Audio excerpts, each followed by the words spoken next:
बताइए, क्या सेवा कर सकता हूँ मैं आपकी?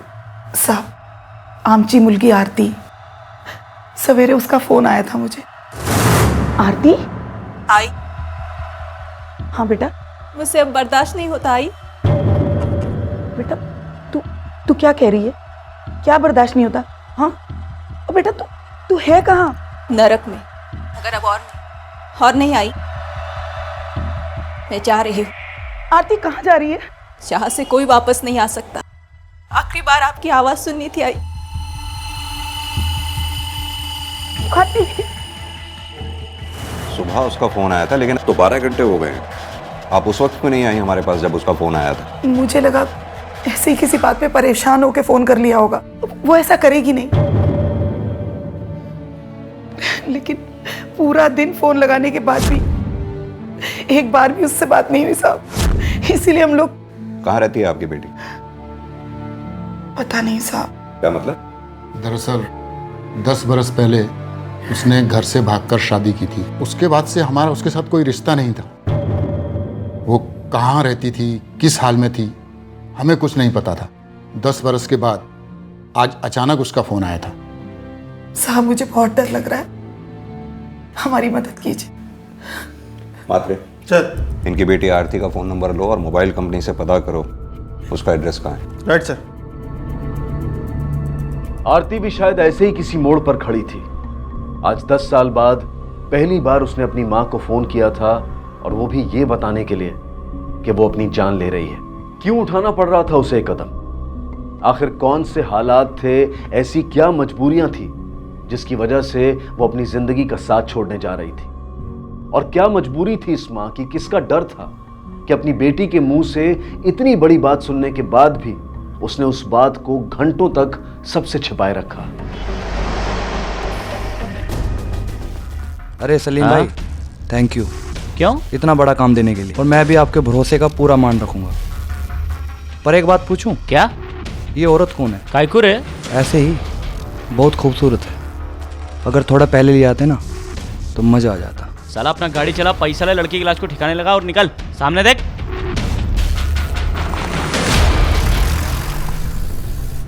इन्हीं लोगों ने परेशान किया होगा उसे। मेरी बेटी ऐसा कभी नहीं कर सकती थी। ये झूठ है सर। मैं मानता हूँ परेशान थी कुछ दिनों से। पैसों की तंगी चल रही थी सर। कभी कभार चिड़चिड़ी हो जाती थी। वो हमारे झगड़े भी हुआ करते थे सर। लेकिन आरती सुसाइड नहीं कर सकती। नहीं सर, कभी नहीं कर सकती सुसाइड। कब देखा आखिरी बार तुमने इसे? आज दोपहर में सर। दरअसल मेरी कपड़े की दुकान है सर, पास ही में है। मैं रोज खाना खाने घर ही आता था। आज भी आया था सर 2 बजे। जब मैं आया तो वो कमरे में सो रही थी सर। शायद उसका सर दर्द हो रहा था, तो तभी देखा था सर मैंने। आप तो उस समय घर में ही रही होंगी जब आरती घर से गई। मुझे तो पता भी नहीं चला।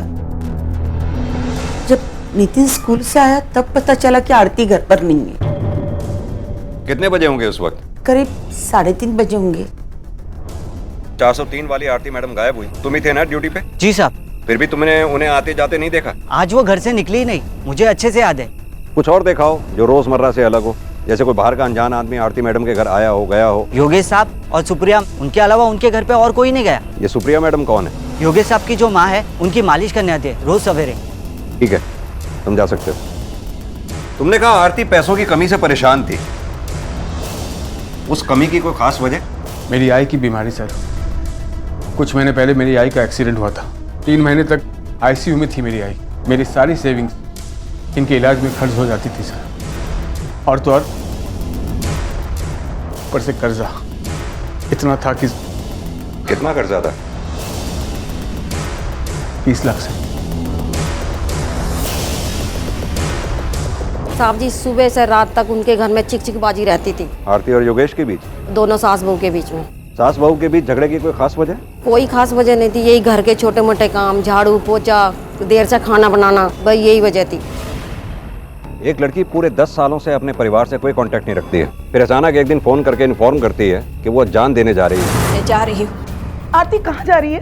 चाह से कोई वापस नहीं आ सकता। घर से दूर जाकर जान देने वाली बात गले नहीं उतरती। और अगर ऐसा हुआ भी होता तो किसी ने तो उसे बिल्डिंग से बाहर आते जाते देखा होता, एटलीस्ट वॉचमैन ने। सर हो सकता है उससे चूक हुई हो। जब आरती निकली हो तो वो उसे ना देख पाया हो। लेकिन ये भी हो सकता है कि आरती खुद बिल्डिंग से बाहर निकली ही ना हो। एक काम करो, आरती की फोटोग्राफ्स आसपास के थानों में सर्कुलेट करो, उसकी मिसिंग रिपोर्ट दर्ज करो। हालांकि मुझे लग रहा है ये ना तो मामला मिसिंग का है और ना ही सुसाइड का। मामला कुछ और ही है।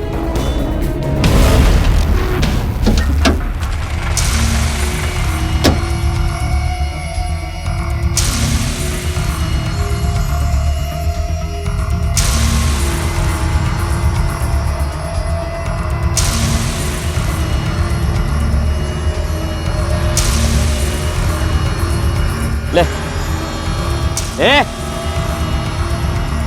चल चल जल्दी कर।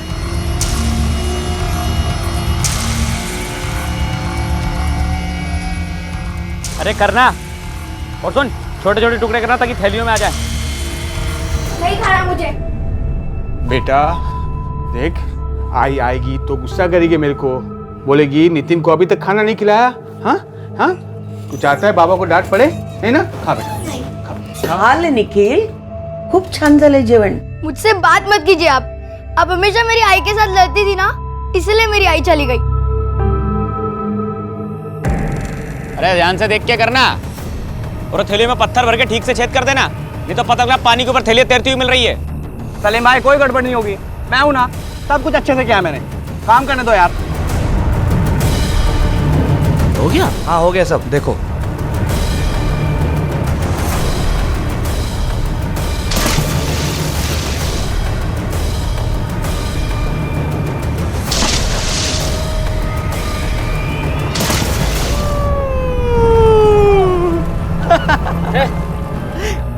पुलिस पुलिस सुनी ना? थैली अंदर डाल जल्दी से, चल चल चल।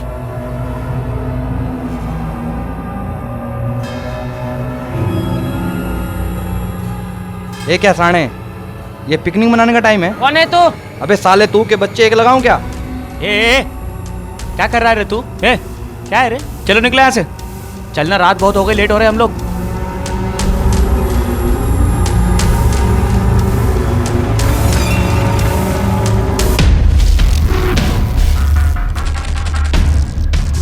काका बघा काहीतरी आहे तिकडे।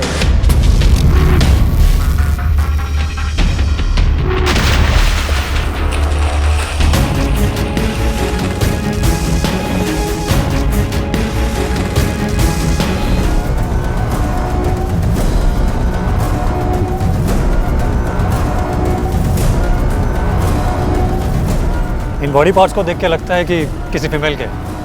इसे फॉरेंसिक लैब में भेजो और गोताखोरों को बुलवा कर इसमें चेक करवाओ, हो सकता है कि बाकी के बॉडी के पार्ट्स भी मिले।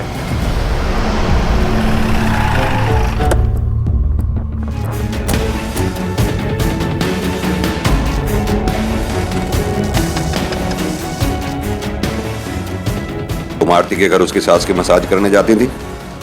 हाँ साहब, झगड़ा तो होता था और हमेशा होता था आरती भाभी और माँ जी के बीच में। किस बात पे झगड़े होते थे दोनों में? आरती भाभी अच्छी बहू नहीं थी साहब।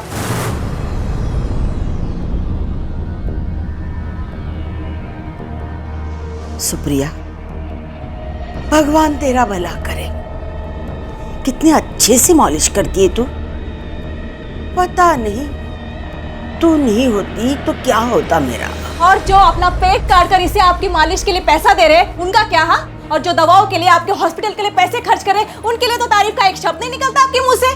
अगर तू नहीं माझा मुलगा करतो माझ्यासाठी, तेरे बस में होता ना तो मुझे घर से बाहर निकाल देती तू। आप भूल रही है कि आपका बेटा मेरा पति भी है। उसका ये सब करने से ना मुझ पर और मेरे परिवार पर असर पड़ता है। तो क्या पाहिजे तुला?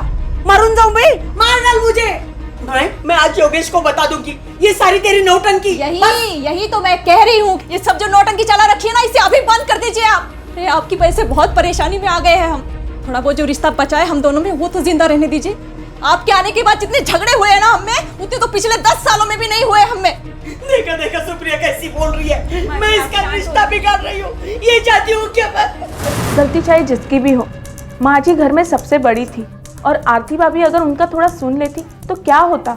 लेकिन आरती भाभी कभी किसी की नहीं सुनती, जब देखो तड़ातड़ जवाब देती थी। सारी गलती ना बहू की होगी साहब, क्योंकि प्रतिमा ताई जैसी औरत तो ऐसा कुछ गलत कर ही नहीं सकती। अच्छा, तुम इतना दावे के साथ कैसे कह सकते हो? तुम्हारा क्या लेना देना उनसे? साहब 12-15 साल पुरानी पहचान थी, हम उनके हस्बैंड को जानते थे। एक समय में उन्होंने मुझे अपने ऑफिस में प्यून की नौकरी पे लगवाया था। क्या आरती और योगेश के बीच भी झगड़े होते थे? नहीं साहब, योगेश भाई साहब बहुत सीधे थे, उनका कभी किसी के साथ झगड़ा नहीं होता था। ठीक है, अभी हम चलते हैं, जरूरत पड़ी तो तुम्हें थाने बुलाया जाएगा। चलो। तुषार, ये अश्विन और सुप्रिया प्रतिमा के काफी करीब लगते हैं। अगर आरती के साथ कुछ गलत हुआ है और उस गलत में प्रतिमा का हाथ है तो कोई बड़ी बात नहीं कि प्रतिमा के हाथ पांव बन के अश्विन और सुप्रिया ने उसका साथ दिया हो। सर, आरती की बिल्डिंग के वॉचमैन ने सुप्रिया और योगेश के अलावा बिल्डिंग में आते जाते किसी को नहीं देखा। बिल्डिंग के वॉचमैन को आने जाने वाले पे नजर रखने के अलावा और भी कई काम होते हैं। हो सकता है वॉचमैन को कोई काम पड़ा हो जिसकी वजह से अश्विन नजर बचाकर अंदर चला गया हो। ये अश्विन के फोन की लोकेशन का पता करवाओ। पता करो कि जिस वक्त ये वारदात हुई उस वक्त वो कहाँ पर था। Okay sir. अरे जल्दी देना दाल मेरे को। अरे लाई। और कुछ लाऊं? एक रोटी और।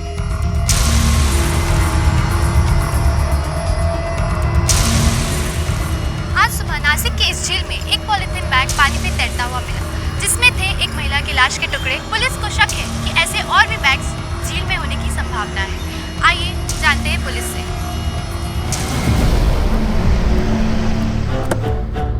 सर, हमने अश्विन की फोन लोकेशन चेक की थी। उस दिन वो घर पर ही था, कहीं बाहर नहीं गया। ये आरती की फोटोग्राफ्स हमने सर्कुलेट की थी, एनी अपडेट? नहीं सर, अभी तक नहीं। दो बातें हो सकती हैं, या तो आरती गायब है या उसके साथ कुछ बुरा हुआ है। एक काम करो, उसके मिसिंग पोस्टर लगवाओ, शायद कोई मदद मिले। Right sir. मुझे लगता है हमें अब आरती की सास से दोबारा बात करनी चाहिए। बोलो सर। मैंने टीवी पे न्यूज़ देखी, वो लेक पे जो बॉडी पार्ट्स मिले ना, वो वाली। उसके बारे में क्या जानते हो? सर, मैं और मेरे फ्रेंड्स कल रात को लेक पे गए थे तो हमने दो आदमियों को वहाँ देखा सर। उनका चेहरा देखा तुमने? पहचान सकते हो उन्हें? खूब अंधार होता सर, ठीक से देख नहीं पाया, पर हाँ एक आदमी उसको देखा मैंने, उसकी थोड़ी घनी दाढ़ी थी सर। क्या है रे? चल निकला से। चलना, रात बहुत हो गई, लेट हो रहे हम लोग। और हाँ सर, उनके पास एक सिल्वर कलर की वैन थी सर, जिसमें से वो गए। चौड़ एक काम कर, लेक से हाईवे की तरफ एक ही रास्ता जाता है। उस रास्ते पे जितने भी सीसीटीवी लगे हैं उसकी फुटेज चेक करो। हाईवे पे ढाबे, एटीएम, पेट्रोल पंप, इस सब जगह पे छानबीन करो। वो दोनों जो भी है, सिल्वर रंग की वैन में उन दोनों को जरूर किसी न किसी ने तो देखा होगा। एक लड़की को आत्महत्या करने से रोकने की कोशिश से शुरू हुआ यह मामला पहले उसकी गुमशुदगी और अब उसकी हत्या के मामले में बदल चुका था। पुणे पुलिस अब भी आरती को जिंदा मानकर तलाश कर रही थी और वहीं नासिक पुलिस अब तक इस बात से अनजान थी कि जिस लाश के टुकड़े उन्हें मिले थे वो दरअसल पुणे में रहने वाली आरती के हैं। आरती की लाश को पुणे से नासिक ले जाया गया था ताकि पुलिस को गुमराह किया जा सके, और जिन मुजरिमों ने ये काम किया था उन्हें इस बात की खबर लग चुकी थी कि पुलिस उनकी तलाश में है और उन्होंने अपने आप को बचाने की तैयारियां शुरू कर दी। राजेश, अरे सलीम भाई आप। सलीम भाई के बच्चे उस औरत की लाश के बाकी के टुकड़े कहाँ रखे? साले वो जो झील में बाकी के लाश के टुकड़े थे ना, पुलिस को मिल गए। कुत्ते की तरह ढूंढेगी पुलिस हमको। कुछ नहीं किया उनका, मेरे पास रखे। तेरे पास रखे? क्यों? अचार डालने वाला है उनका तू? देख, इससे पहले कि मुसीबत बढ़ जाए हमें कुछ ना कुछ करना पड़ेगा। क्या कुछ मुंह ढकने के लिए लेके आ। एक मिनट रुको।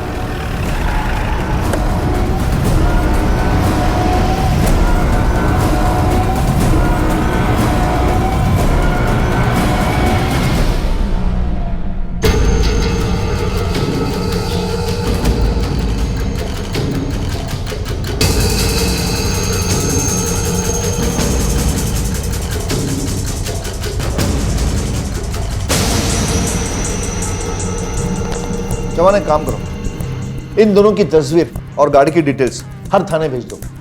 हाई अलर्ट जारी करवा दो और हाईवे पे जहां जहां हो सके सब जगह पे नाकाबंदी लगवा दो। एक भी गाड़ी विदाउट चेकिंग के बाहर नहीं निकलनी चाहिए। Yes sir.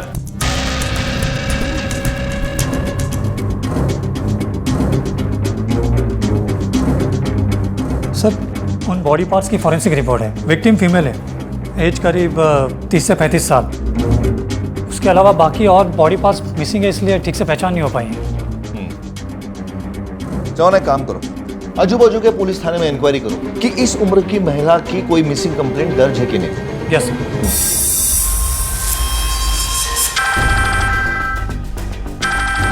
हेलो। हाँ सर, वहाँ आसपास के लोगों से पता किया है, हर 2 दिन में एक आदमी आया जाया करता है।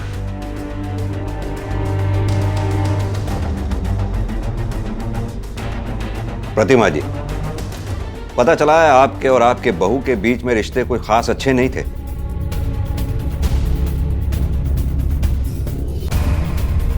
पंखे नहीं, पर्दा हटा दो सर। हाँ तो प्रतिमा जी, मैं आपसे कह रहा था, हमें पता चला है कि आपके और आपके बहू के बीच रिश्ते कोई खास अच्छे नहीं थे। क्या ये बात सही है? नहीं साहब, ऐसे झूठ मत बोलिए। मैं क्यों झूठ बोलूंगा सर? इतनी परेशानियां चल रही थी घर में, कभी कभार बहस हो जाती थी हमारे बीच में, इससे ज्यादा कुछ नहीं सर। लेकिन इस हद तक नहीं होते कि कोई अपना बसा बसाया घर छोड़कर चला जाए और आत्महत्या करने की सोचने लगे। आरती ने गायब होने से पहले अपनी माँ से फोन पर बात की और कहा था कि वो इस नर्क में जी रही है कि उससे अब और बर्दाश्त नहीं होता। उसके पास अपनी जान देने के सिवा कोई रास्ता नहीं। लेकिन उसने जान तो नहीं दी ना, वो गायब हो गई है। ये मामला इसीलिए तो सीरियस हो गया मिस्टर योगेश। अब वो छुट्टियां मनाने या घूमने तो गई नहीं होगी। इन बातों में 2 ही सूरतें हो सकती हैं, या तो आपकी बीवी किसी दूसरी जगह जान देने गई थी। ऐसा हो नहीं सकता, क्योंकि अगर ऐसा हुआ होता तो हमें पता चल चुका होता। और दूसरी सूरत ये हो सकती है कि आरती का कत्ल किया गया हो यहाँ इस घर में, और उसकी लाश को छिपाकर यहाँ से ले जाया गया हो, जिसकी वजह से ना तो उसे वॉचमैन ने देखा और ना ही किसी और ने इस घर से जाते हुए। कत्ल?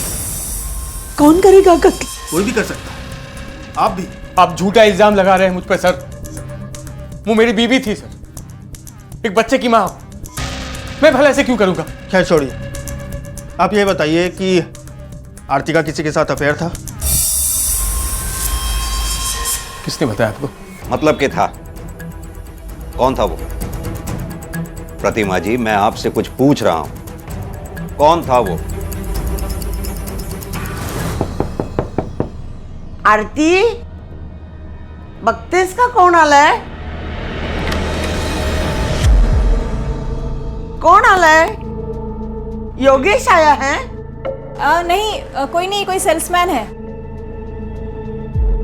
सेल्समैन था, मैंने भगा दिया। आप सो जाइए।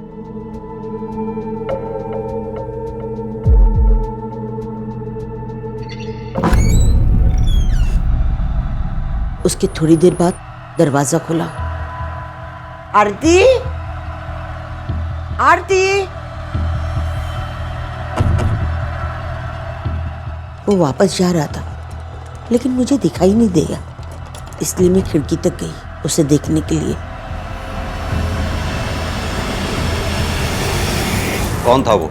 माधव, योगेश का दोस्त, बिजनेस पार्टनर। आपने अपने बेटे योगेश को बताया नहीं इसके बारे में? मैंने बताया उसे, पण त्याचा विश्वास नाही बसला माझ्या बोलण्यावर।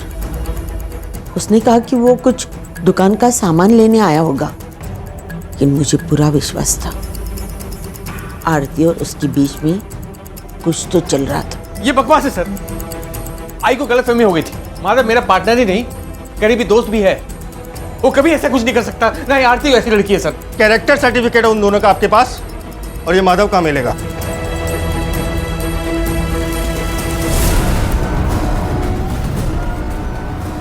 क्या हुआ? मामू लोग है, चेकिंग चल रही है। वाले वाले जल्दी से मुंह ढक ले। अरे चलना, चल चल चल चल।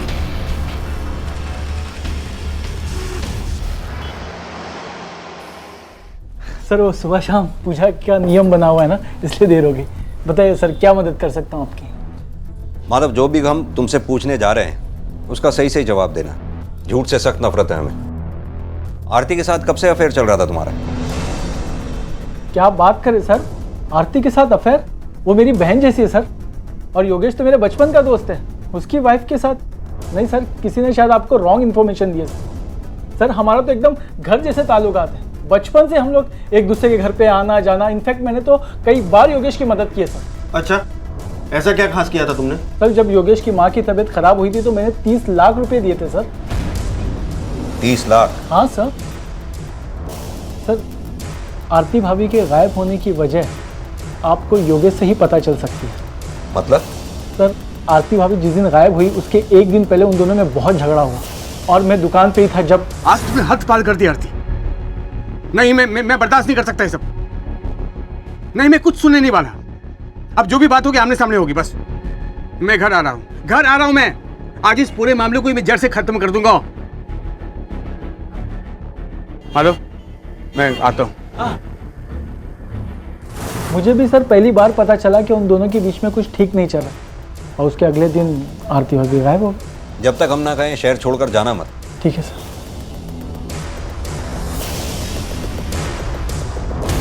योगेश, हमारा और आरती के बीच झगड़ा किस बात पे हुआ था? सर, पैसे को लेकर। पैसों को लेकर? तुमने आरती से कहा था इस मामले को जड़ से खत्म कर दोगे, क्योंकि तुमसे अब और बर्दाश्त नहीं होता। मुझे बताओगे जरा ये बात पैसों की कमी में कहां और कैसे फिट बैठती है?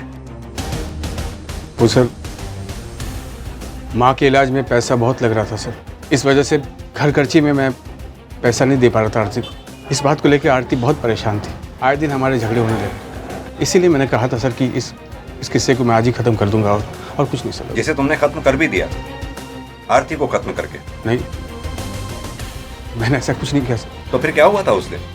आई के इलाज के लिए 10 लाख और चाहिए थे सर, और मैंने माधव से पहले ही 20 लाख ले चुका था, और ये 10 लाख भी मैं माधव से मांगना चाहता था, लेकिन आरती उसके खिलाफ थी। उस दिन मैं दुकान पर था जब उसका फोन आया। हाँ बोलो आरती। योगेश, मैंने 3 लाख का इंतजाम कर लिया है, बाकी 7 लाख का भी हो जाएगा। माधव से मत मांगना। 3 लाख? इतनी बड़ी रकम का इंतजाम तुमने कहाँ से किया? मैंने अपनी और माँ जी की दोनों की सारी ज्वेलरी बेच दी है। ये तुमने क्या किया आरती? तुमने तो हाथ ही पार कर दिया यार, ये मैं बर्दाश्त नहीं कर सकता। आज इस पूरे मामले को मैं जड़ से ही खत्म कर दूंगा। चलो रखो फोन। क्यों किया तुमने ऐसा आरती? तुम्हारी हिम्मत कैसी हुई आई के गहने को हाथ लगाने की? मैंने उन्हें अपने लिए नहीं बेचा है योगेश, और फिर ये सब पैसे तुम्हारी आई के लिए तो काम आएंगे। फिर मैंने उनके ही नहीं अपने भी तो गहने बेचे हैं। आई का इलाज करवाना मेरा फर्ज है, और उनके गहने बेचकर इलाज करवाया तो क्या करवाया? तू है मुझ पर। तुम पहले ही 20 लाख का उधार ले चुके हो माधव से, क्यों अपना बोझ बढ़ा रहे हो? और फिर गहने होते किस लिए है? समय पर काम आए इसीलिए ना। चुप करो तुम। अगर बोझ है तो मेरे सर पर है ना, उसे मैं चुकाऊंगा। मैं जानता हूँ, तुम्हें टेंशन लेने की जरूरत नहीं है। मुझे लगता है इन सब का असर सिर्फ तुम पर ही हो रहा है। तुम्हें अंदाजा भी है कि तुम्हारी आई की वजह से मुझ पर क्या बीत रही है, क्या हो रहा है मेरे साथ? मेरी आई के बारे में कुछ नहीं आरती। हाँ, थप्पड़ से क्या होगा योगेश? अगर मारना ही है तो मुझे जान से मार डालो ना मुझे योगेश।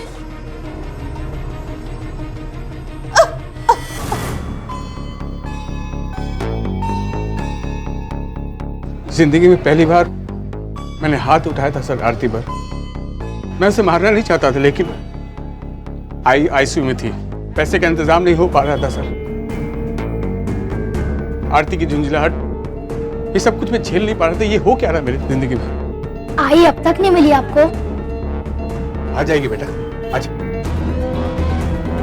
जो भूख लगी है ना, तेरे लिए कुछ मंगवाता हूं। खाना खाएगा बेटा?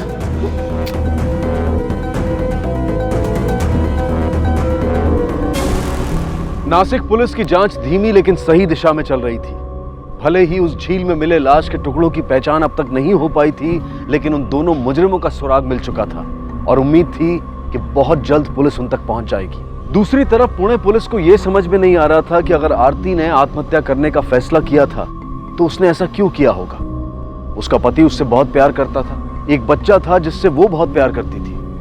परिवार में पैसों की कमी थी और अपनी सास प्रतिमा से उसकी छोटी मोटी झड़प भी हो जाया करती थी, लेकिन ये कारण इतने बड़े नहीं थे कि जिसकी वजह से 30 साल की एक परिपक्व सोच वाली महिला अपनी जान देने निकल पड़े। कुछ भी साफ दिखाई नहीं दे रहा था, लेकिन इतना तय था कि कुछ और राज थे जिनका सामने आना अभी बाकी था। सर, आरती और माधव के कॉल रिकॉर्ड्स। सर, दोनों के बीच में 6 से 7 बार बात हुई है। सर, कुछ सेकंड से ज़्यादा बात नहीं हुई, ना ही कोई लेट नाइट कॉल्स। सर, दोनों के कॉल रिकॉर्ड देखकर लगता नहीं है कि दोनों के बीच में कुछ अफेयर जैसा है। लेकिन आरती के साथ झूठ क्यों बोलेगी? आरती के कॉल रिकॉर्ड से एक बात सामने आई है सर। क्या बात? सर, यही कि आरती की माँ शारदा। व्हाट? आरती के कई कॉल शारदा को आ चुके हैं। शारदा ने हमसे ये क्यों कहा कि पिछले 10 साल से उसने आरती की आवाज तक नहीं सुनी? साहब, मुझे बहुत डर लग रहा है, हमारी मदद कीजिए। 10 बरस के बाद आज अचानक उसका फोन आया था। उसने हमसे झूठ क्यों बोला? जी, आपको कोई गलतफहमी हुई है।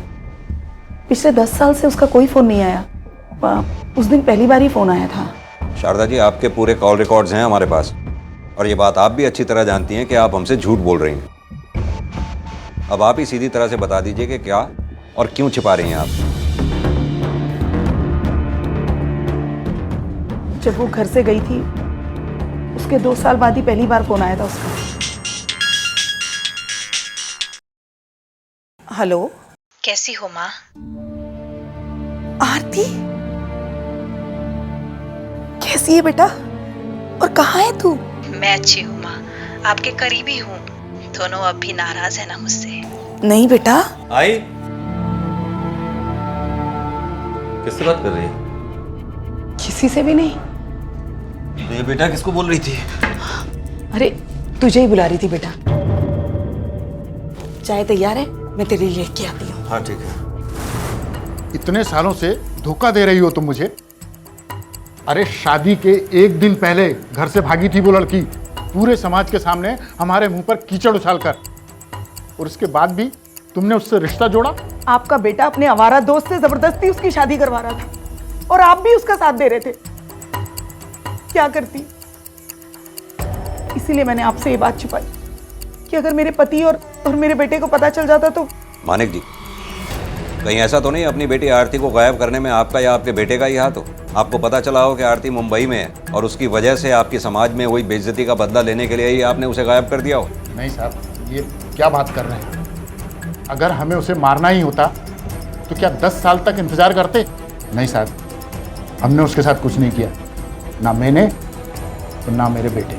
ये आपका बेटा मुकुल जब से उसकी बहन आरती गायब हुई है एक बार भी हमारे सामने नहीं आया। कहाँ है वो? उसकी दुकान है मगरपट्टन में।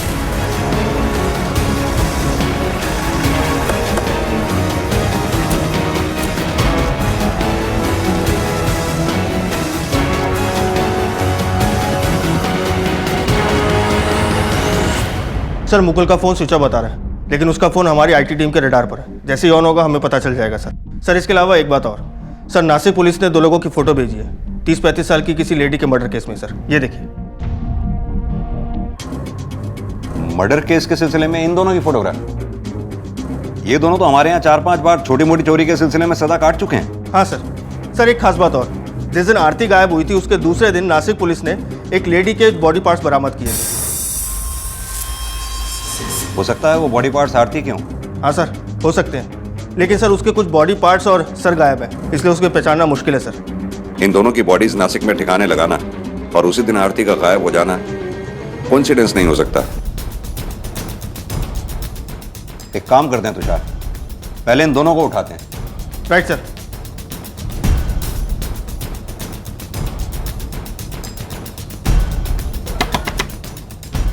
सलीम का है? क्या हुआ सलीम? साहब, क्या किया सलीम ने? कहाँ है सलीम? मुझे नहीं पता साहब, वो बहुत दिन से घर नहीं लौटे। उसके पास कोई सिल्वर कलर की गाड़ी है? उसका नंबर दीजिए। 98।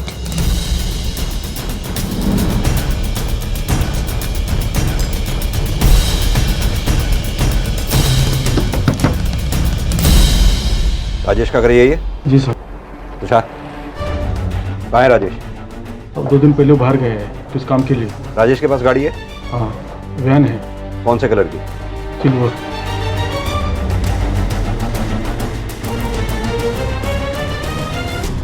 सर सलीम और राजेश दोनों गायब हैं और राजेश के पास वैसी ही सिल्वर कलर की वैन है जैसे नासिक पुलिस ने हमें इन्फॉर्मेशन दी थी।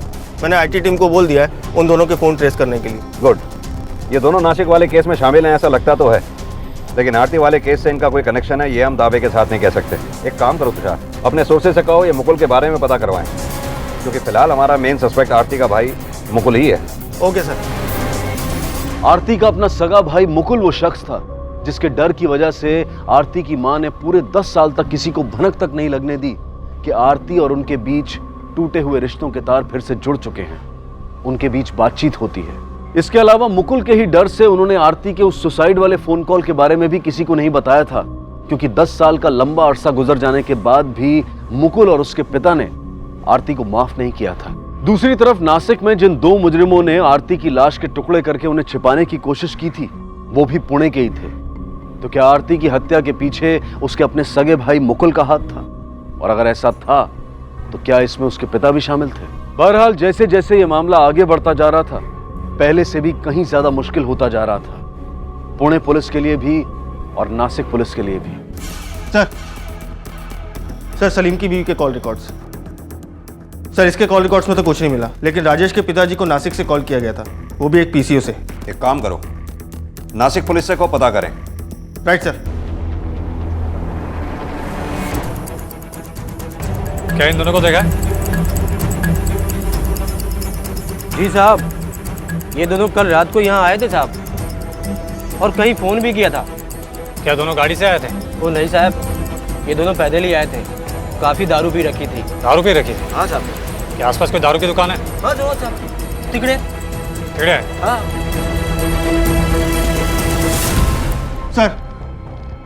सर मुकुल का फोन ऑन हुआ था, उसकी लोकेशन ट्रेस हो गई है, वो ऑन में है। एक काम करो, टीम को रेडी करो। सर।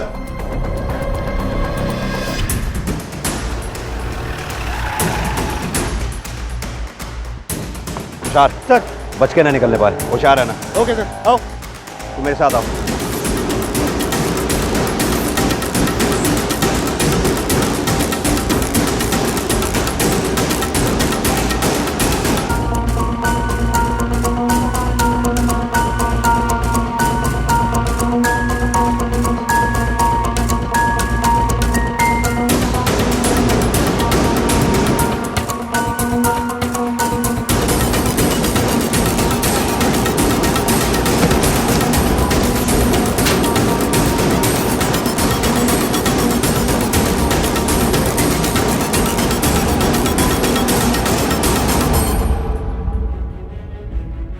सर इतनी इन्फॉर्मेशन तो मिली है कि वो लोग आसपास दिखाई दिए। वो दोनों पेशेवर मुजरिम हैं। उन्हें अंदाजा हो गया है कि हम लोग उनके पीछे हैं। राजेश ने अपने बाप को इस पीसीओ से कॉल किया था, इसका मतलब इस पीसीओ तक वो चलते आया था। लेकिन सर इतने बड़े पॉश एरिया में हम उन्हें ढूंढेंगे कैसे? इस पॉश एरिया में उनका कोई कनेक्शन तो नहीं रहेगा। एक काम करते हैं, इस एरिया के जितने भी लॉज है ना, चेक करते हैं।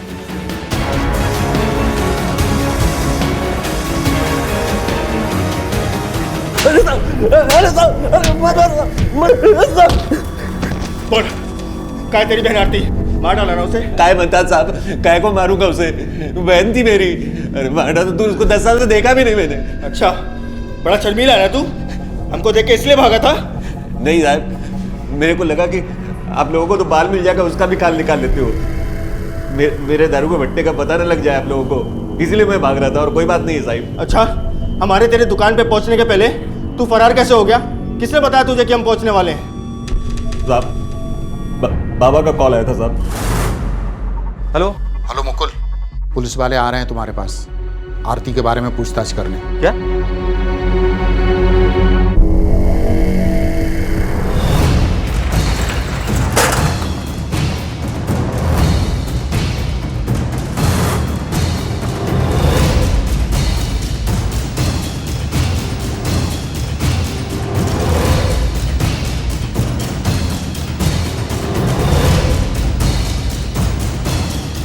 सलाम सर। हमें इन दोनों की तलाश है। एक का नाम राजेश है और दूसरे का नाम सलीम। रुके यहाँ पे? हाँ सब रुके तो है। रूम नंबर क्या है? 104। चल।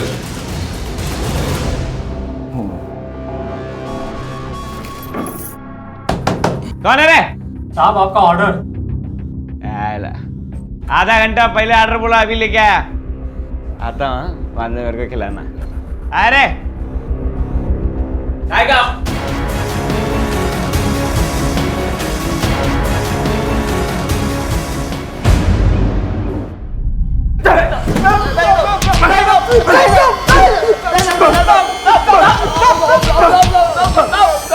सच बताऊंगा साहब, जो भी पूछने का पूछो, मारो बस साहब। क्या क्या उस लाश के साथ? कहाँ है बाकी के टुकड़े? नहीं बताओगे, ऐसे नहीं बताओगे।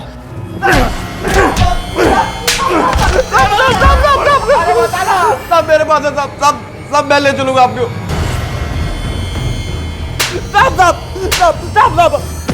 क्या दुश्मनी थी तेरी? अब बोल बोल। साहब हमारी कोई दुश्मनी थी उससे साहब। खुदा का तो हम लोग ने उसको नहीं मारा था, आपको तो खाली उसकी लाश को ठिकाने लगाने का कॉन्ट्रैक्ट मिला था। किसने दिया था लाश ठिकाने लगाने का कॉन्ट्रैक्ट? बोल। माधव ने साहब, माधव ने।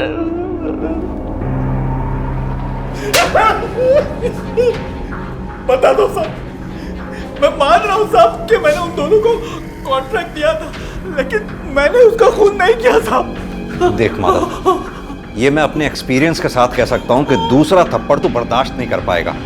इसलिए सब सच सच बता दे, तूने आरती का मर्डर क्यों किया? मैं सच बोल रहा हूँ साहब, मैंने आरती को नहीं मारा साहब। मेरी कार की डिक्की में आरती की लाश थी।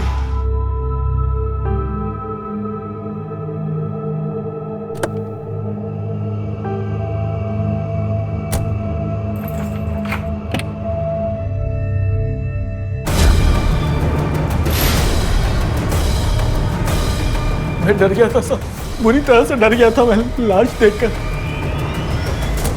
इसलिए मैंने सलीम को फोन किया कि लाश ठिकाने लगा दे। अगर तूने कत्ल नहीं किया था तो उस वक्त तू हमारे पास क्यों नहीं आया? क्यों नहीं खबर दी हमें? साहब, मेरी आरती के साथ नाजायज संबंध थे साहब।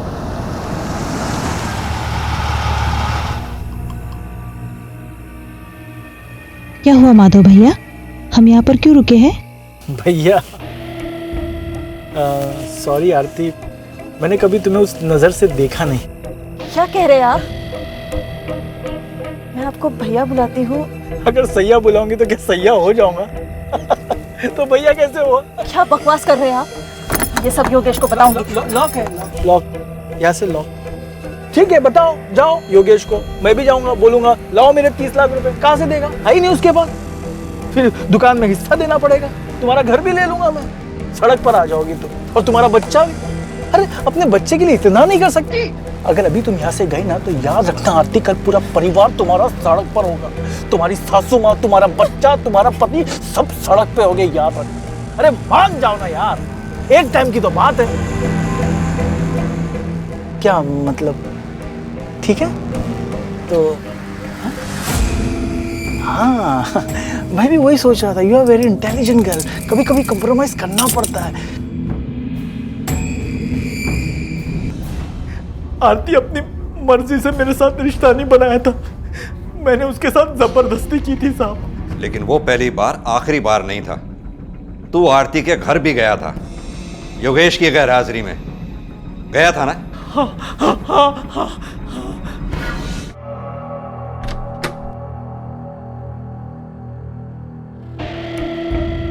कौन आला है? योगेश आया है? नहीं नहीं, कोई नहीं, कोई सेल्समैन है।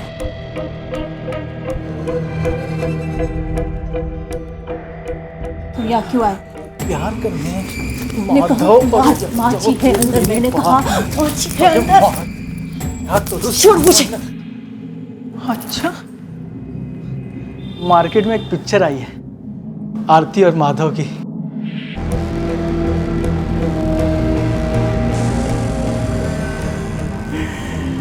आज के बाद मुझे ना नहीं बोलना। हाँ, दिखा दो सबको। योगेश सर, योगेश ने उसे मारा होगा। सर, आरती की पोस्टमार्टम रिपोर्ट। सर, इसमें लिखा है कि उसका मर्डर नहीं हुआ, बल्कि उसने सुसाइड किया है। व्हाट? सुसाइड? हाँ सर, वो भी फांसी लगाकर, तकरीबन 12 बजे के आसपास। सर, उस वक्त योगेश और माधव दुकान पर थे। Are you sure? 100% सर, मैंने उनकी मोबाइल लोकेशन चेक की है और आसपास के लोगों से पूछताछ भी की। वो दुकान पर ही थे सर। आई पानी पी ले। देख तू।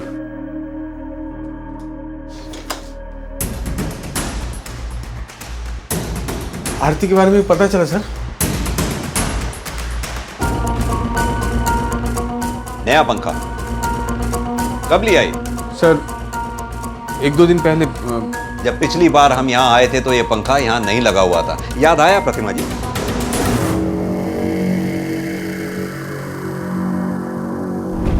पंखे नहीं, पर्दा हटा दो सर। वो हमारा पंखा कुछ ठीक से काम नहीं कर रहा था तो हमने तो रिपेयर करा लेते। तुम्हारे हाथ और हालात तो वैसे भी बहुत तंग थे। वो बात ही है सर। आप लोग योगेश, हमें आरती की लाश बरामद हो चुकी है, उसका पोस्टमार्टम हो चुका है, जिसमें साफ साफ लिखा है कि उसकी हत्या नहीं हुई थी, उसने सुसाइड किया था। रिपोर्ट में अगर कोई बात नहीं लिखी तो वो ये कि उसने यहां इस जगह इस पंखे से लटक कर अपनी जान दी थी, है ना? हाँ कि ना? बोलो।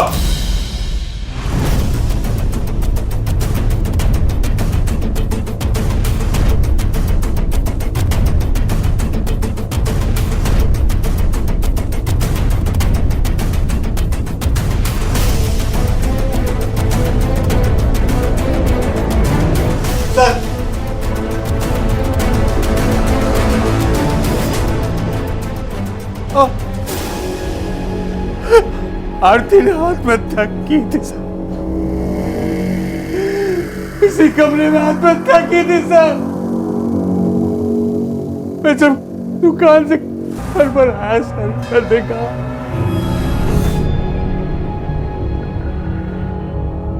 मेरे इस लेटर को मेरा बयान समझ आ जाए। कई बार जिंदगी इतनी डरावनी हो जाती है कि मौत का डर दिल से निकल जाता है। मेरे साथ भी ऐसे ही हुआ है। मैं अपनी जान देने जा रही हूँ। कहीं आरती को आत्महत्या के लिए उकसाने के जुर्म में उन्हें सजा ना हो जाए। मैं आरती को वापस नहीं ला सकता था सर, लेकिन आई को बचा सकता था मैं। इसलिए मैंने वही करने की सोची। जो कुछ हुआ था सर, ये माधव की वजह से हुआ था। उसे माफ नहीं कर सकता था मैं सर, इसलिए। हाँ, एक मिनट रुक। हाँ, रुक आ रहा हूँ। हाँ,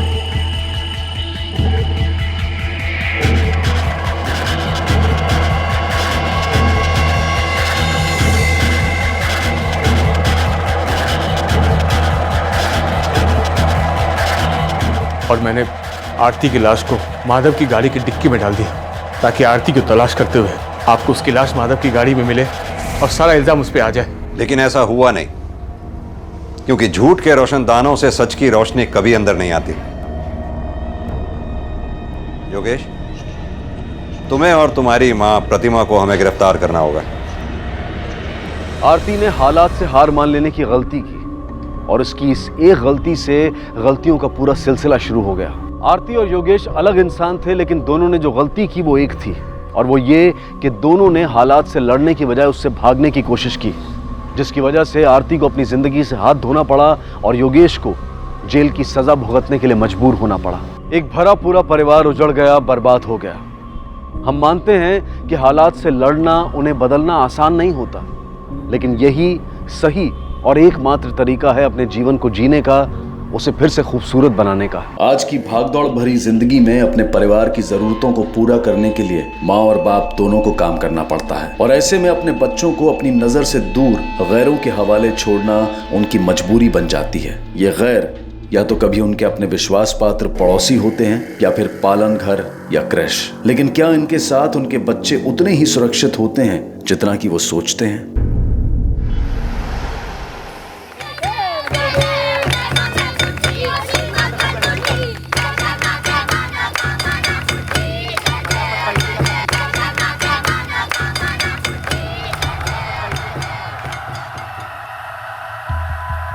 जयंती को भी बुला लेती हूँ। जयंती, जयंती, जयंती।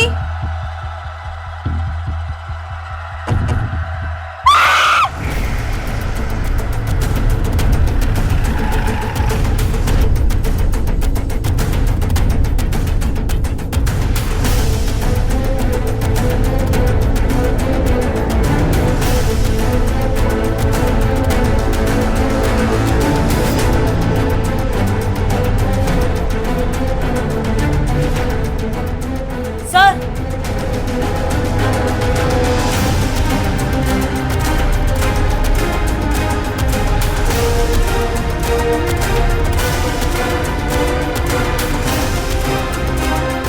सारे घर की अच्छे से तलाशी लो। Yes sir. फोन किसने किया था? साहब, मिस कॉल केला होता। मैं जयंती को आरती के लिए बुलाने आई थी।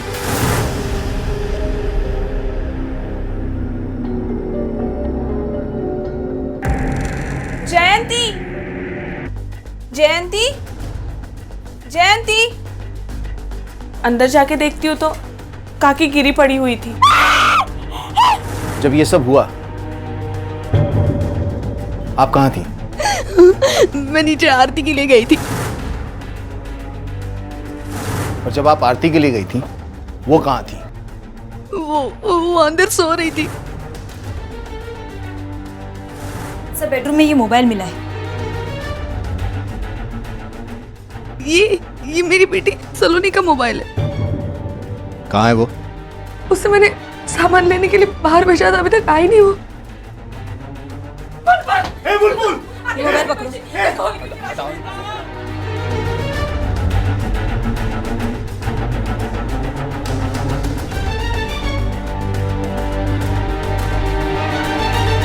बॉडीज को पोस्टमार्टम के लिए भेजो। Yes sir. अंदर वाली भी। मुंबई की एक मिडिल क्लास हाउसिंग सोसाइटी के एक फ्लैट में एक बुजुर्ग महिला की मौत हो गई। जब जयंती को यह पता चला कि उसके क्रैश यानी कि पालना घर के 3 बच्चों की हत्या कर दी गई है तो वो चौंक गई। क्या वजह थी इन हत्याओं के पीछे? पुलिस इस गुत्थी को सुलझाने की कोशिश में जुट गई। जब तुम नीचे आरती के लिए गई थी, तुम्हारी बेटी घर पे थी? नहीं, उससे पहले ही चली गई थी। तुम्हारे पास कोई तस्वीर है उसकी?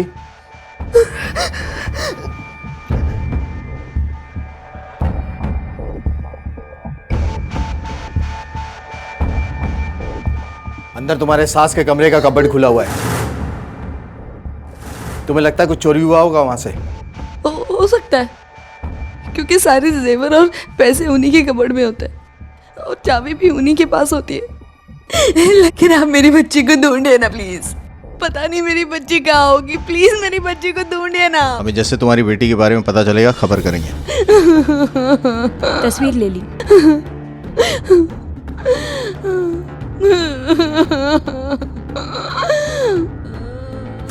वारदात को चोरी की शक्ल देने की कोशिश की गई है या सच में ये चोरी की वारदात है, ये पता करना पड़ेगा। कोई चोर चोरी करने के लिए आए और 3 बच्चों को मार दे, ये बात विश्वास करना थोड़ा मुश्किल है। सर, रुक्मिणी की एक बेटी भी है जो इसी सोसाइटी के ए विंग में रहती है। आश्चर्य की बात तो ये है कि उसकी मौत की खबर सुन के वो लोग उन्हें मिलने भी नहीं आए। और कौन कौन है उसके परिवार में? पति, पत्नी और 2 बच्चे। आपको पता था कि आपकी मां नहीं है, फिर भी आप नहीं गई थी वहां? वो साहब मैं घबरे, वैसे खुद ही नहीं गई साहब, और जाती तो मैं रोक देता इसको। आपकी दुश्मनी थी क्या उनसे? दुश्मनी? वो घर के बारे में कुछ ना पूछो तो ही अच्छा है साहब। कुछ भी अच्छा सुनने को नहीं मिलेगा आपको। एकदम सत्यानाश परिवार है। एक तरफ इसकी माँ थी, उसने कभी हमको अपना समझा ही नहीं, और दूसरी तरफ वो जयंती और उसकी बेटी सलोनी, एकदम बदतमीज लड़की है साहब। एक बात पूछो तो पलट के 4 जवाब देती है।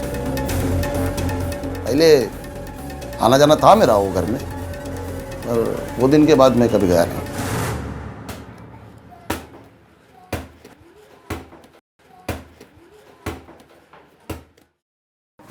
ये किसने फेंका बॉल? हाँ, मैंने फेंका। क्या कर लेंगे आप? देखो दिखता नहीं, इधर बैठ के टीवी देख रहा हूं मैं। तो आपको भी दिखता नहीं है? हम सब यहाँ खेल रहे हैं। इतना ही टीवी देखने का शौक है तो अपने घर जाके देखो ना।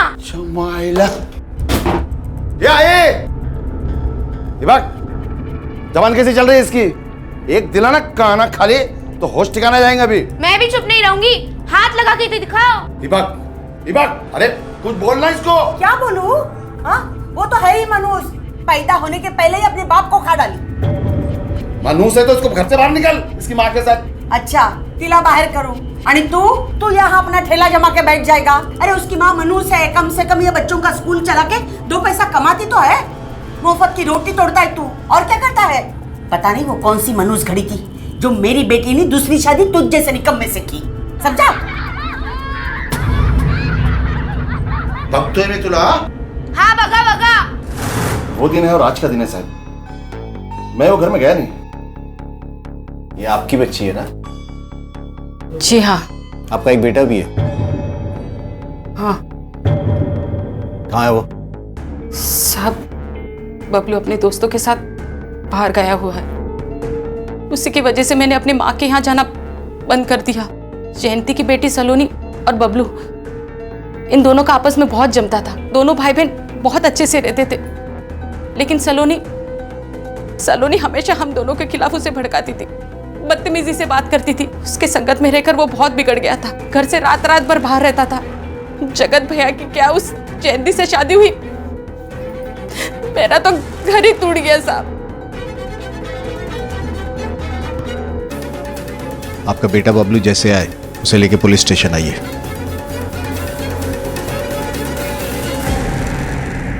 जीते आज नाक में तो दम करके रखा ही था, अब मरने के बाद भी जान नहीं छोड़ रही। बेचारा इला था, अब तक पुलिस स्टेशन के चक्कर लगाने का।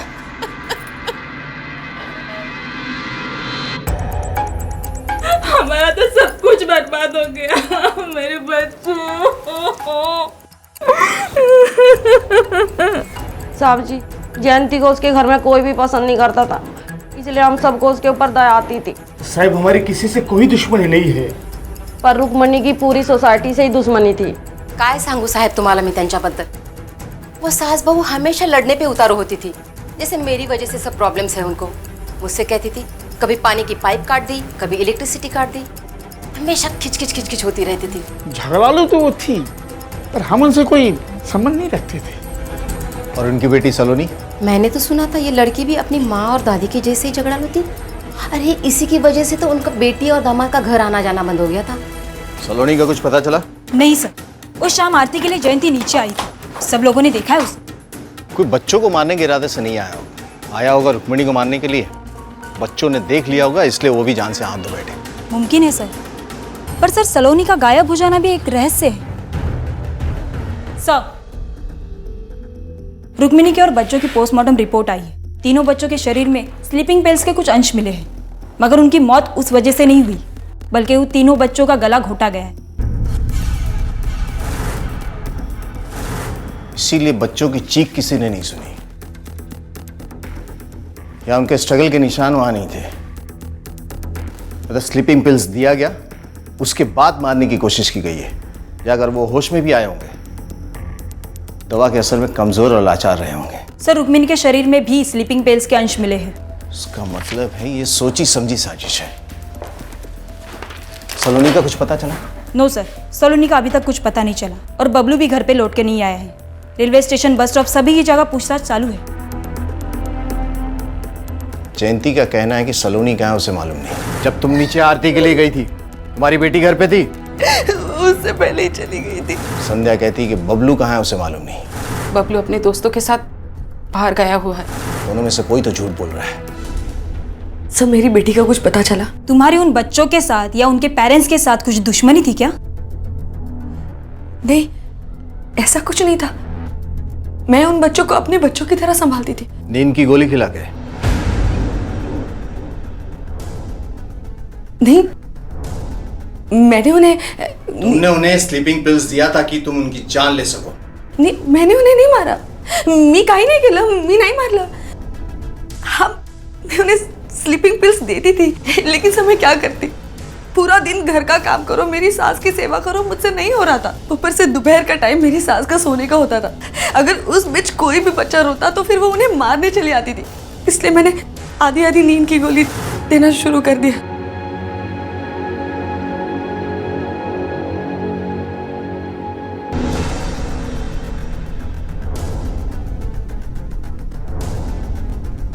चलो बच्चों, थोड़ा थोड़ा दूध पी लो, चलो।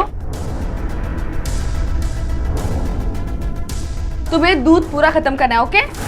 शर्म आनी चाहिए तुम्हें। बच्चों को नींद की गोली खिला के सुलाती थी तुम।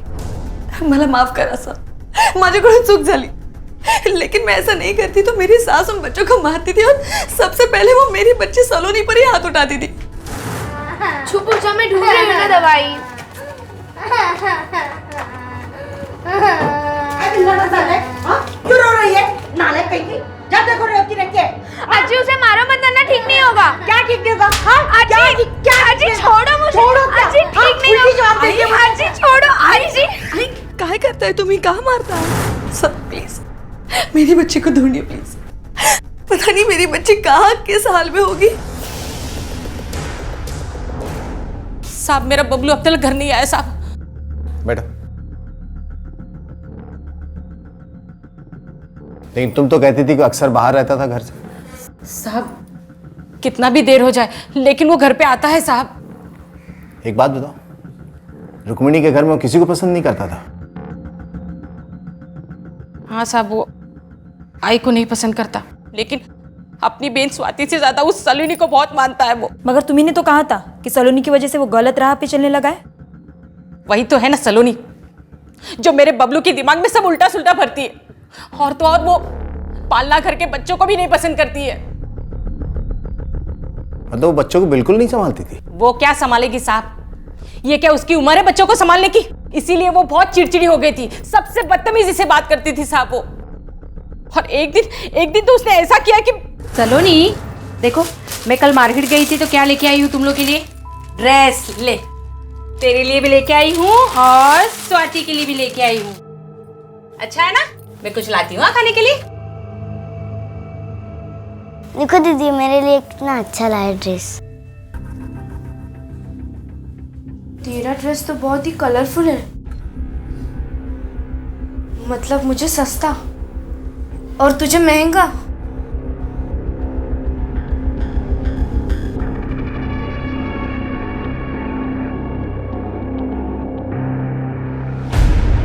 दीदी मेरी ड्रेस क्यों काट रहे हो? आई मेरी ड्रेस तोड़ दी, आई काट दी। ये क्या कर रही है तू? क्या किया इसका तूने? आपके पति के बीच में रिश्ता कैसा है? वो अच्छे हैं साहब, लेकिन उन्हें गुस्सा बहुत ज्यादा आता है। गुस्से में वो अपना आपा खो देते साहब। तो उनकी वजह से आपने अपने मैके जाना बंद कर दिया था? जी हाँ। जब आप लोगों को लगा कि बबलू गलत रास्ते पे जा रहा है तो उसे रोकने की कोशिश क्यों नहीं की?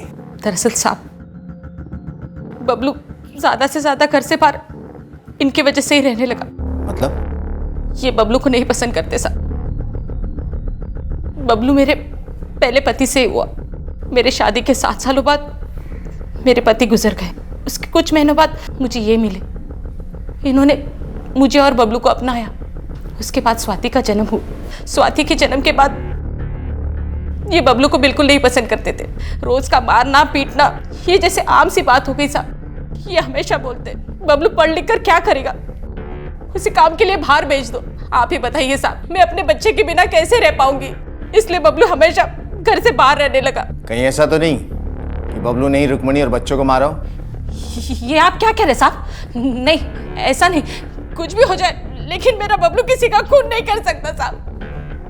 साहब, आप मेरे बबलू को ढूंढिए ना साहब। मेरा बबलू कहाँ होगा साहब?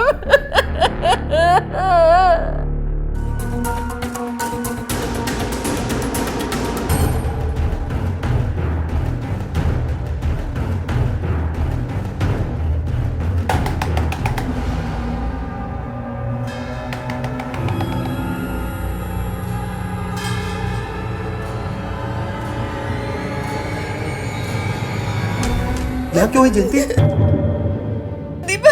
मेरी बच्ची सलोनी नहीं मिल रही है। पता नहीं वो कहाँ चली गई। पता नहीं वो कल के साल में होगी, मिल नहीं रही है मुझे। तुम्हें यहाँ आते किसी ने देख लिया ना, दोनों के लिए मुसीबत हो जाएगी जयंती। लेकिन दीपक, मेरी सलोनी कहाँ है? तुम्हें पता है कुछ? दीपक, मेरी सलोनी है, फिक्र मत करो, वो आ जाएगी। एक मिनट। मेरी बच्ची।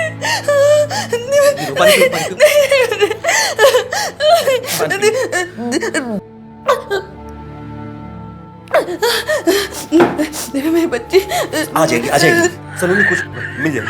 मेरी बच्ची कुछ होने नहीं दूंगा।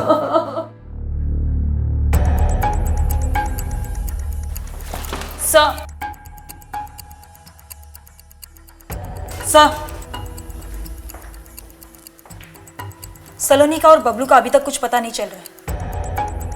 एक बात तो साफ है, मनसा बच्चों को मारने की नहीं थी। मारने वाला रुक्मिणी को मारना चाहता था, पर बच्चों की मौत अनुसांगिक थी। कुछ तो हुआ होगा जिसकी वजह से बच्चों को मारना पड़ा। कहीं ऐसा तो नहीं कि बच्चों ने कातिल को रुक्मिणी को मारते हुए देख लिया था? हो सकता है सर। वैसे तो रुक्मिणी के कई दुश्मन थे। जयंती खुद उससे परेशान थी। राघव, बबलू और सलोनी पूरी तरह से नफरत करते थे।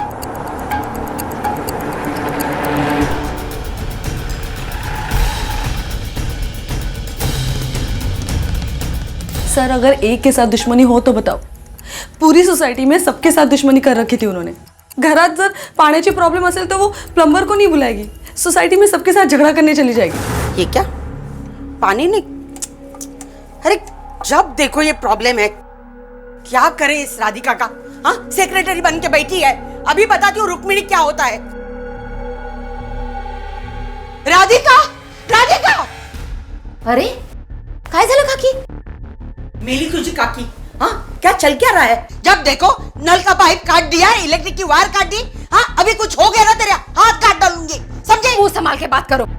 उम्र का लिहाज करके चुप हो, इसका मतलब ये नहीं कहना कि आप जो रोज चाहिए इल्जाम लगाओ। जब तक मुंह संभाल के जब बात देखो करो। तब अरे आप अपनी परेशानी के परिणाम देखो तब सपोर्ट करती रहती हो। नहीं तो क्या समझा देखो तब वो क्या समझा देखती हो जाने दो, चली जाओ, चलो जाओ।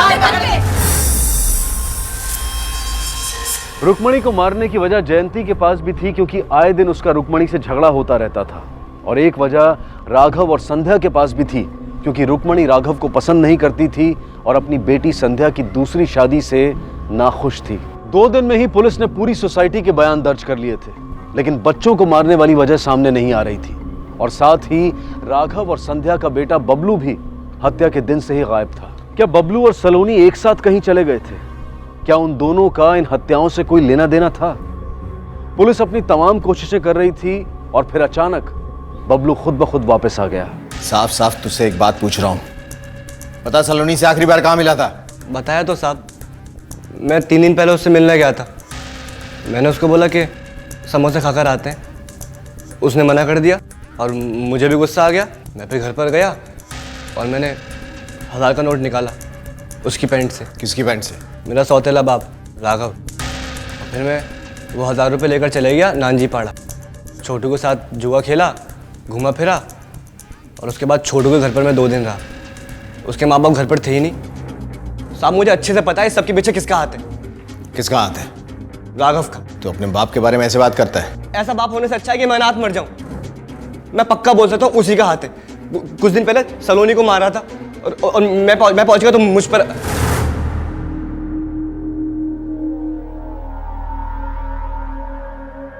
तू बात नहीं कर सकती तो मैं बात करता हूं। हट। आई, ये इसको यहां से निकालो और ये घर बेच के हमको हमारा हिस्सा दे दो।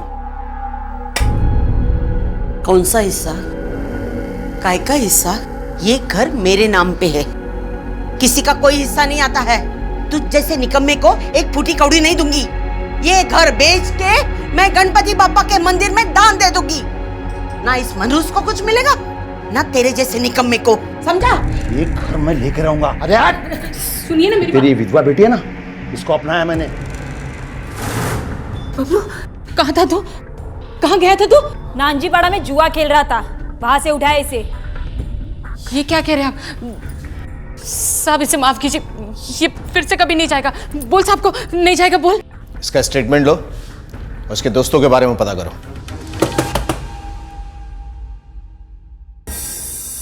छोटू, उस दिन बबलू तुम दोनों के साथ था? जी मैम। क्या कर रहे थे तुम लोग? कुछ नहीं मैम, हम लोग तो बस घर पे। देखो सच बताओ, बबलू ने हमें सब सच बता दिया है, मैं तुम्हारे मुंह से सुनना चाहती हूँ। कुछ नहीं मैम, हम लोग यहीं पे बस वो पार्टी वगैरह कर रहे थे तो, और शराब पी रहे थे और थोड़ी सी पिक्चर विक्चर। अरे अरे आंटी छोड़ दीजिए, आंटी छोड़ दीजिए उन्हें। इस केस की एक और कड़ी मिल गई थी। बबलू वापस आ गया था, लेकिन सलोनी का अब तक कुछ पता नहीं चला था। पुलिस ने आसपास के सारे हॉस्पिटल के रिकॉर्ड्स चेक कर लिए थे। शमशान से लेकर कब्रिस्तान तक कहीं से कोई खबर नहीं मिली थी। हर police station, railway station, bus stand, taxi stand, हर जगह पर पुलिस ने सलोनी की तस्वीर लगा दी थी। और ये काम बड़ी मुस्तैदी से उन्होंने कुछ ही दिनों में कर दिखाया था। लेकिन फिर भी सलोनी का कुछ पता नहीं चला और सलोनी के मिले बिना इस केस का सुलझना संभव नहीं लग रहा था। कहाँ है सलोनी?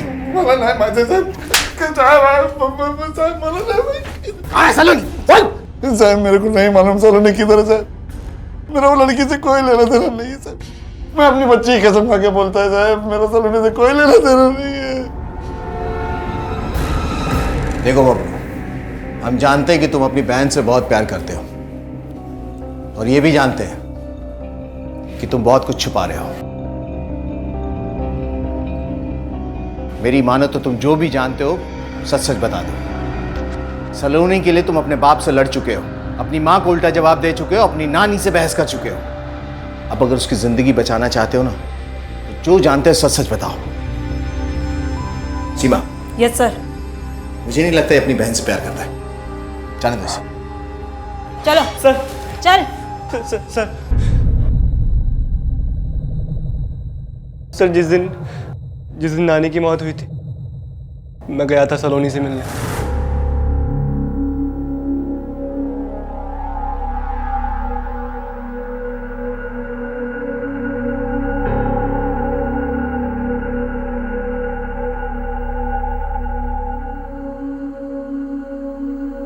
सलोनी, अरे बबलू दादा तुम? धीरे बात कर। मैंने सारा बंदोबस्त कर लिया है, कल सुबह 4 बजे हमारी ट्रेन है। पर आई को छोड़कर? आई के लिए तो कर रहे हैं हम ये सब। तुझे क्या लगता है मामी और माया खुश है? एक तो ये नानी और एक वो आदमी मुझे बाप बोलना पड़ता है। पर हम पकड़े गए तो? कुछ पकड़े नहीं जाएंगे, मैंने किसी को नहीं बताया, ठीक है? कल सुबह 4 बजे मुझे वहां मिलो, ठीक है? सर अगले दिन मैंने उसका सुबह बहुत इंतजार किया पर वो नहीं आई साहब। मैंने सोचा वो डर गई है। मैंने उस दिन पूरा पक्का कर लिया था कि मैं उससे बात नहीं करूंगा। टेंशन में 2 दिन घूमता रहा, जुआ खेलता रहा, पैसे खर्च करता रहा और जब यहाँ आया तो मुझे पता चला कि ये सब हुआ है। मुझे पता नहीं था सर। तुम कितने बजे सलोनी से मिलने गए थे? करीब 6 बजे। बिल्डिंग के नीचे आरती स्टार्ट ही हुई थी। जब तुम वहां गए थे तुम्हारी नानी और बच्चे जिंदा थे? सर नानी के कमरे में तो मैंने नहीं देखा पर बच्चे सो रहे थे वहां पर। बबलू की बात पे विश्वास करें तो खून उस वक्त हुआ जब नीचे आरती हो रही थी, क्योंकि सरला जब जयंती को आरती के लिए बुलाने गई उस वक्त उसने रुक्मणी की बॉडी देखी।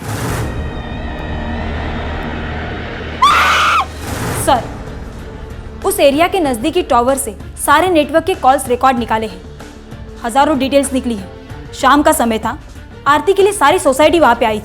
आसपास के भी बहुत सारे लोग वहां पे थे, वॉचमैन, दुकानदार, सबसे पूछताछ की मगर किसी ने भी सलोनी को आते जाते हुए नहीं देखा। Sir railway station, bus stop, हर जगह की सीसीटीवी फुटेज चेक कर लिए गए हैं लेकिन कहीं भी सलोनी नजर नहीं आई।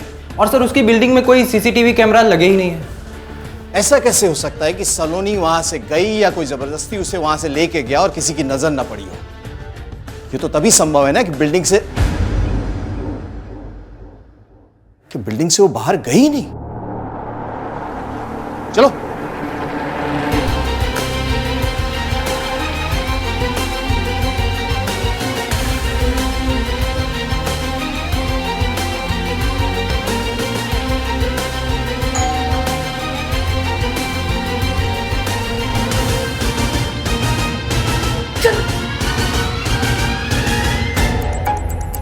आपके सोसाइटी में जो फ्लैट्स बंद पड़े हैं उनकी चाबियां किसके पास हैं?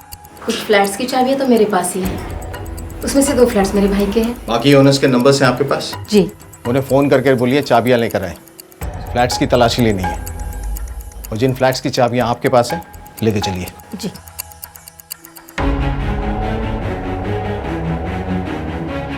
आइए सर। अंदर चेक करो।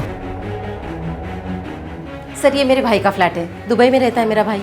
मुझे भाड़े पे चढ़ाने के लिए दिया है ये फ्लैट, पर आजकल अच्छे भाड़ोतरी मिलते कहाँ हैं? सर अंदर कुछ नहीं है। दूसरा फ्लैट दिखाइए।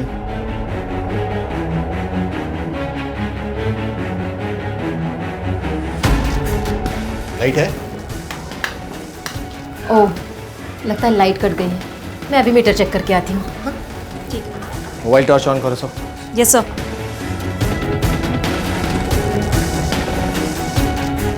कोना कोना चेक करो, देखो कुछ है क्या।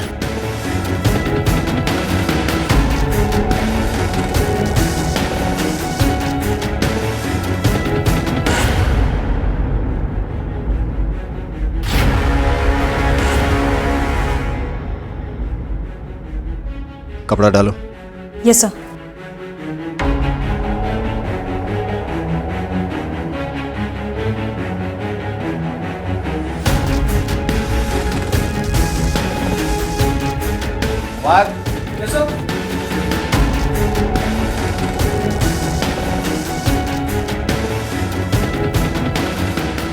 She's dead.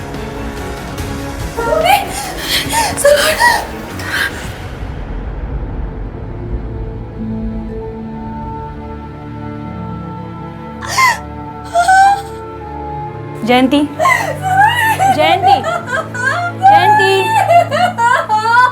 जयंती, जयंती, अपने आप को संभालो जयंती। बाहर लेके जाओ इनको। फॉरेंसिक को बुलाओ, बॉडी को पोस्टमार्टम के लिए भेजो। Yes sir. सर, सलोनी की पोस्टमार्टम रिपोर्ट, इस रिपोर्ट में लिखा है उसके साथ कई बार बलात्कार हुआ है, मगर उसकी मौत दम घुटने की वजह से हुई है।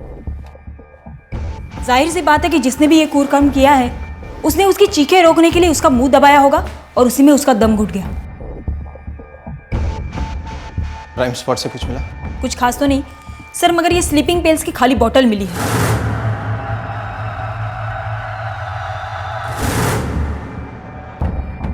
मतलब उसे भी शांत रखने के लिए इसका इस्तेमाल किया गया है, जैसे बच्चों के लिए किया गया था। बच्चों को तो ये जयंती देती थी, पर उसे किसने दिया होगा? एक काम करो, इस पे जो बार कोड है उससे पता करो ये दवा कहां से खरीदी गई थी और किसने खरीदी है। Okay sir.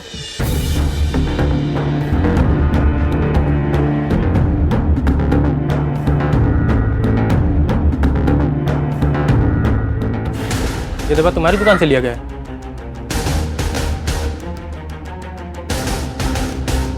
हाँ सर, मेरे इधर से लिया है। किसने लिया?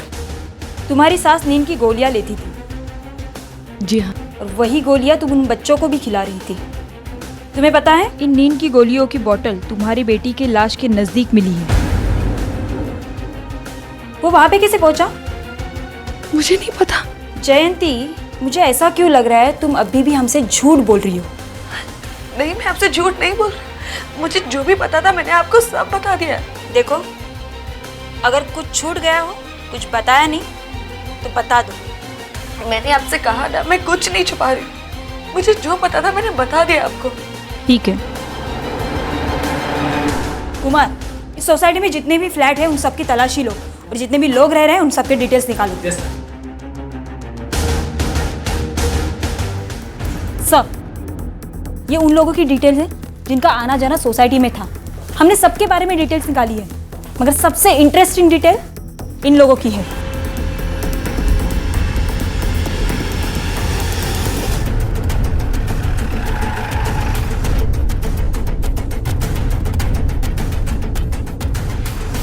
कारण क्या मैडम, बताइए तो हमें क्या बात हो गई? आपसे सिर्फ जरूरी पूछताछ करनी है, आप चलिए हमारे साथ।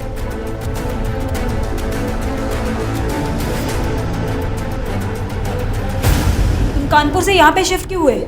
हमारा बेटा यूएस चला गया तो वहाँ एकदम अकेलापन लगता था, इसीलिए हम यहाँ चले आए। या फिर इसलिए कि तुम पर एक नाबालिग लड़की पर रेप करने का आरोप लगा था? जब उस फ्लैट की चाबी तुम्हारे पास थी तो फिर किसी और ने वो फ्लैट कैसे खोला? इसका मतलब सलोनी को तुमने वहां रखा था। नहीं साहब, मुझे कुछ नहीं पता।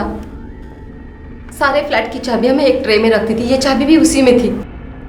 मैंने कुछ नहीं किया मैडम। तो फिर किसने किया? मेरे बेटे ने किया, लेकिन मैं अपने बेटे का भविष्य खराब होते नहीं देख सकता था, इसलिए उसका सारा इल्जाम मैंने अपने ऊपर ले लिया। जयंती के घर के पानी का कनेक्शन, बिजली का कनेक्शन तुमने काटा क्योंकि तुम उन लोगों से नफरत करती थी, है ना? नहीं सर, मैंने कुछ नहीं किया। मैं क्यों करूंगी ये सब? ना ही मैंने उनके पानी का पाइप काटा, ना ही इलेक्ट्रिसिटी कट की। वो तो रुक्मिणी काकी हमेशा मुझ पे कुछ ना कुछ इल्जाम लगाती थी। तुमने कभी राधिका को बिजली का तार और पानी का पाइपलाइन काटते हुए देखा था? नहीं मैडम, उसको नहीं देखा था। तो फिर किसे देखा था? पानी का कनेक्शन, बिजली का कनेक्शन तुम काटती थी और इल्जाम राधिका पर डालती थी क्योंकि तुम चाहती थी कि वो भड़के और पड़ोसी से लड़े, है ना? नहीं सर, ऐसा नहीं है। ऐसा ही है, क्योंकि तुम चाहती थी कि वो सबकी नजर में बुरी बनी रहे और तुम भली बनी रहो, और जैसे तुम्हें मौका मिले तुम उनका खून कर दो। नहीं, ये सच नहीं है। तुम्हारे अंदर नफरत इतनी बढ़ गई थी कि सिर्फ तुमने अपनी सास को नहीं मारा बल्कि इन 3 बच्चों को भी मारा, क्योंकि इन बच्चों ने तुम्हें मारते हुए देख लिया था, है ना? नहीं, ये सच नहीं है। तो फिर सच क्या है? सच ये है कि वो सिर्फ एक हादसा था, हादसा।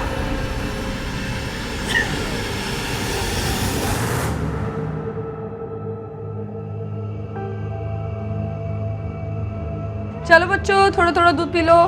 चलो, तुम्हें दूध पूरा खत्म करना है, ओके? क्यूट, जल्दी जल्दी। हाँ,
क्या चल रहा है? हाँ बेशरम, ये गुल खिला रही है। अरे तुझे क्या लगा सास सोई है, कुछ भी करूं किसी को पता नहीं चलेगा।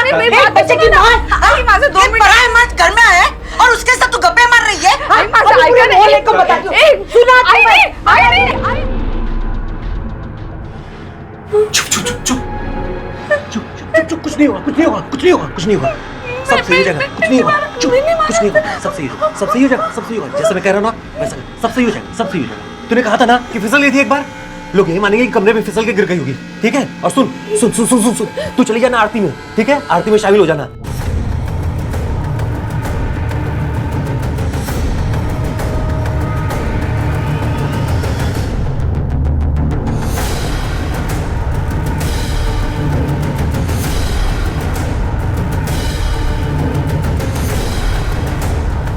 सो गए बच्चे, जल्दी आओ, आराम से चला। हाँ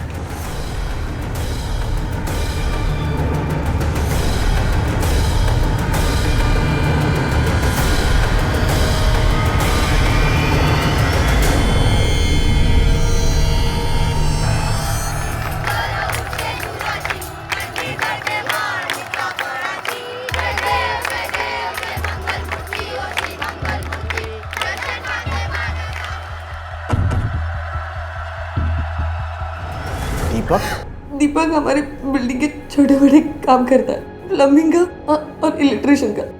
वो बिजली की तार मैं ही काटती हूँ।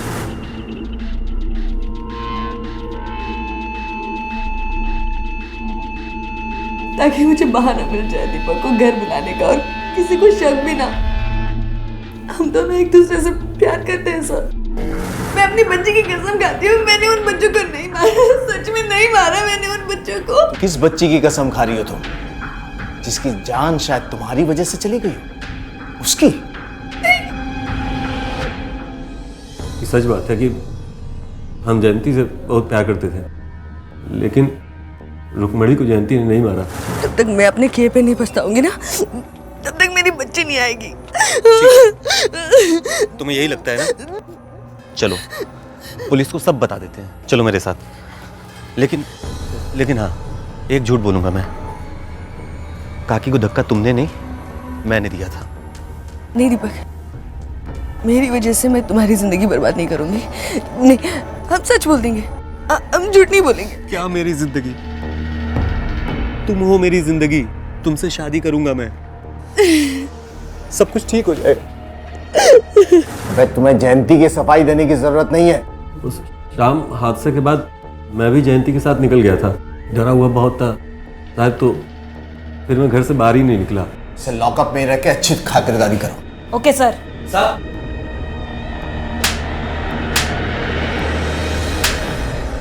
इस वक्त हमारे सामने 3 लोग हैं जो शक के दायरे में हैं। दीपक, हम जयंती से बहुत प्यार करते थे, लेकिन रुक्मणी को जयंती ने नहीं मारा। वो बुजुर्ग आदमी जिसने अपने बेटे की कहानी हमें सुनाई, राघव। ये घर बेच के मैं गणपति बापा के मंदिर में दान दे दूंगी, समझा? ये घर मैं लेकर आऊंगा। अरे यार, लेकिन जयंती को भी हम नजरअंदाज नहीं कर सकते। ये सच नहीं है। तो फिर सच क्या है? सच ये है कि वो सिर्फ एक हादसा था, हादसा। सीमा, एक काम करो, इन तीनों लोगों के डीएनए सैंपल कलेक्ट करो और सलोनी के बॉडी से मिले सीमेंट से मैच करो। Okay sir.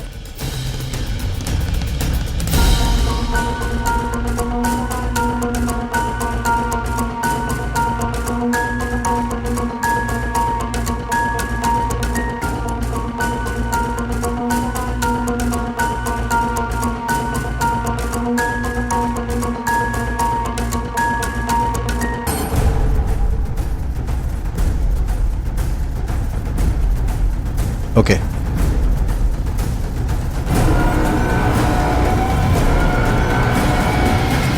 छोटी बच्ची का रेप किया तुमने? साहब,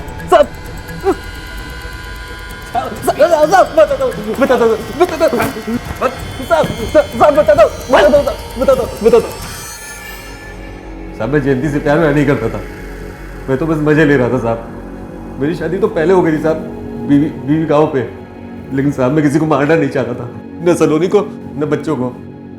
लेकिन जयंती मुझसे प्यार करने लगी थी, किसी न किसी बहाने वो मुझे बुला लेती थी। उस दिन हादसे के बाद जब रुक्मणी की मौत हो गई तो मैं भी डर चुका था साहब, और जयंती के साथ मैं बाहर निकल गया। पर कुछ दूर जाने के बाद मुझे याद आया कि मेरा पर्स तो जयंती के घर में छूट गया है। मैं पर्स लेने वापस गया, सब लोग आरती में मगन थे, मैंने उसका फ़ायदा उठाया।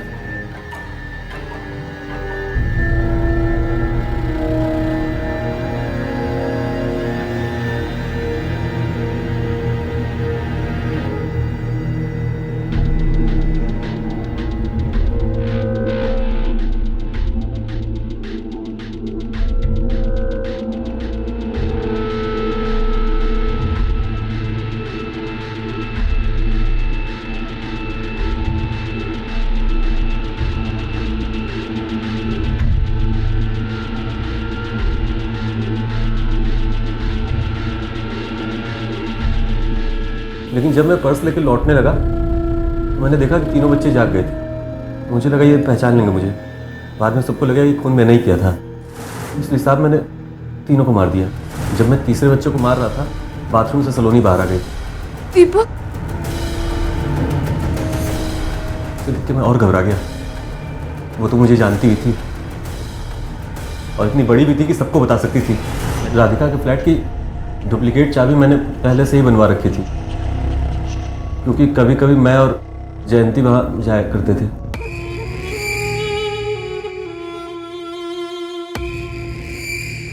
लेकिन तूने सलोनी का रेप क्यों किया? एक दिन मेरी नजर सलोनी पे पड़ गई।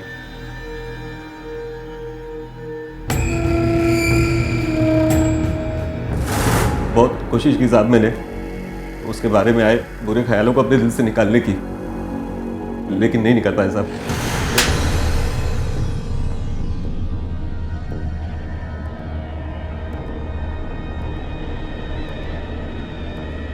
जयंती ने दीपक से सच्चा प्यार किया, लेकिन वो दीपक की असलियत को पहचान नहीं पाई। दीपक जयंती को सिर्फ अपनी हवस पूरी करने के लिए इस्तेमाल कर रहा था और उसकी गंदी नजर जयंती की बेटी सलोनी पर भी थी और इसी वजह से सलोनी की जान भी गई। मगर क्या सलोनी की वहशियाना मौत का जिम्मेदार सिर्फ दीपक है या फिर उसकी माँ भी? पहले जयंती दीपक से नजदीकियां बढ़ाने के लिए गलतियां करती रही और फिर जब उसके हाथों एक हादसा हो गया तो अपने आप को बचाने के लिए वो दीपक की बातों में भी आ गई। कहते हैं कि प्यार अंधा होता है, लेकिन ऐसा अंधा प्यार भी किस काम का जिसका हर्जाना आपके अपनों को भरना पड़े। अब मैं अनूप सोनी आपसे विदा लेता हूं, फिर मुलाकात होगी अगले एपिसोड में जुर्म की एक और कहानी के साथ। तब तक अपना और अपने परिवार का ख्याल रखें और देखते रहें क्राइम पेट्रोल डायल 100। सबक एक को सीख हम सबको। जय हिंद। क्राइम पेट्रोल्स के और भी दिलचस्प कहानी देखने के लिए हमारे चैनल को सब्सक्राइब करें और बेल आइकॉन दबाना न भूलें।